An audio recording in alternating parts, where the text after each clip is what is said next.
এক সাহাবী ছিল এমন, অনেক সাহাবী আমরা তাফসীরের মধ্যে পড়ছি। উনি নবীজির কাছে আয়েশা মাঝে মাঝে সহজ সরল সাধারণ সাহাবী নবীজির কাছে আয়েশা নবীজির দিকে তাকাইতেন, কিছুক্ষণ তাকায় আবার চলে যাইতেন। তো নবী সাল্লাল্লাহু আলাইহি সাল্লাম একদিন জিজ্ঞেস করছে, সাহাবী কখনো তো কিছুই বলো না, আয়েশা আয়েশা কি দেখে কি যাওগা, তোমার কি কোনো জানার কিছু নাই, কিছু তো বলো না।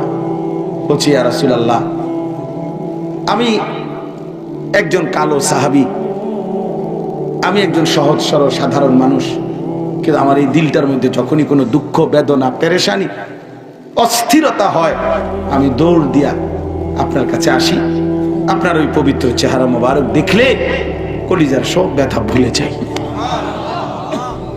আর যেহেতু আজকে আপনি বলছেন কিছু বলার জন্য, তো আমার একটা প্রশ্ন আছে, আমি বলতাম নি কর। নবীজি বলেন বলো। তিনি বললেন, ইয়া রাসূলুল্লাহ, আমি ছোটখাটো সাধারণ মানুষ, কিন্তু আপনার মতো শ্রেষ্ঠতম রাসূলকে তো দুনিয়ার জমিনে আমি যখনই মন চায় দেখতে পারি।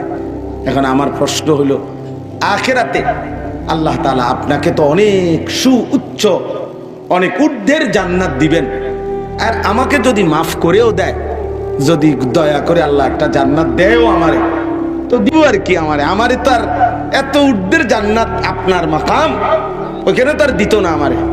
তখন আমার মনটার প্রশ্ন জানতে মন চাচ্ছে, আজ যেমন আপনাকে দেখে আমার দিল শান্ত হয়, তা আমি তো ওই উঁচা জান্নাতে আপনাকে দিবে, আমি তো সাধারণ অন্য কোনো জান্নাতে থাকবো, তখন আমার ওই জান্নাতে থাকাকালীন আপনাকে যদি আমি না দেখি, আমার তো জান্নাতে থাকতেও কষ্ট হবে। তো আমি কি তখন আপনাকে দেখতে পারবো না? আমি তখন আপনাদের দেখবো কেমন? এইটা আমার জান।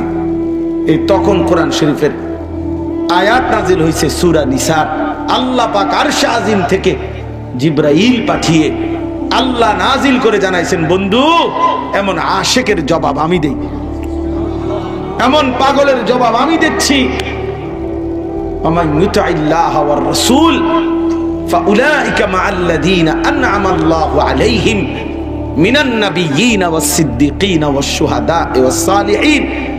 বলে দিবেন, যে আল্লাহ এবং তার রাসূলের পূর্ণ আনুগত্য করবে, আমি আল্লাহ ওয়াদা দিলাম তাকে আপনার সাথেই, আম্বিয়াদের সাথেই থাকতে দেব। আমি ওই আপনার লগেই থাকবে, আপনার কাছেই থাকবে যতক্ষণ মন চায়। জান্নাতও আপনারে ততবার ততক্ষণ দেখতে পারবে, আমি সুযোগ দিলাম।